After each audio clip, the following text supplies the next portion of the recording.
Oke ya, ini akhirnya yang udah di... Sejumlah warga desa Sokobubuk, Kecamatan Margorejo, Kabupaten Pati, menggelar aksi penolakan terhadap rencana pembangunan Gedung Koperasi Desa Merah Putih atau KDMPE. Aksi dilakukan di sebuah lahan berukuran 20 kali 20 meter yang selama ini digunakan sebagai lapangan aktivitas warga.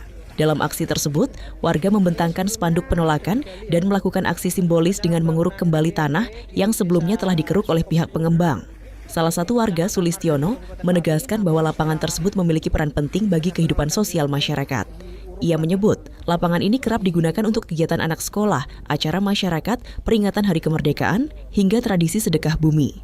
Lahan yang dipersoalkan diketahui merupakan tanah hak guna pakai milik perhutani.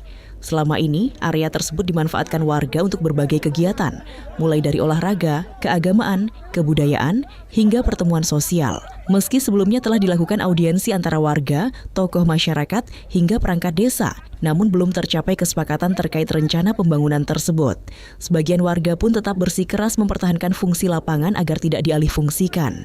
Dalam aksi tersebut, warga juga sempat berhadapan langsung dengan aparat keamanan yang berjaga di lokasi proyek.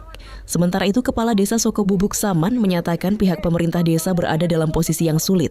Menurutnya, pembangunan KDMP merupakan bagian dari proyek strategis nasional yang penentuan lokasinya ditetapkan oleh pemerintah pusat melalui koordinasi dengan dinas terkait. Pemerintah desa, kata dia, berupaya menjembatani kepentingan masyarakat dan kebijakan pemerintah. Namun hingga kini belum tersedia lahan alternatif untuk proyek tersebut. Repot. Lek dia tolong repot lek. TV6 ikut tersangkane sing laporan. Napa kale? Polisi.